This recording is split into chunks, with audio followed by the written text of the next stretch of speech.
I'm Jeff with Chandler Systems, and I'm here today to talk to you about the industry's only EPA registered and NSF approved sanitizer for water treatment equipment. This is the Sani-System, and we include one of these packets with every one of our softeners. It's recommended to run it through a system on initial startup or anytime you want to sanitize your system. So I'm going to show you how to do that. First, just take the lid off of your brine tank.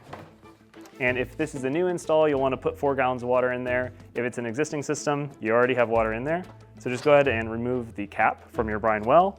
You're going to open this packet and just pour it down into the brine well so that it goes straight down into the water.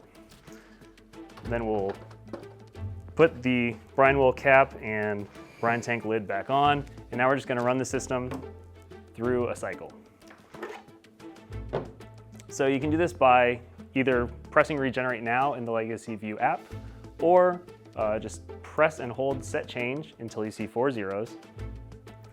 Let go, and then press and hold set change again until it kicks into backwash.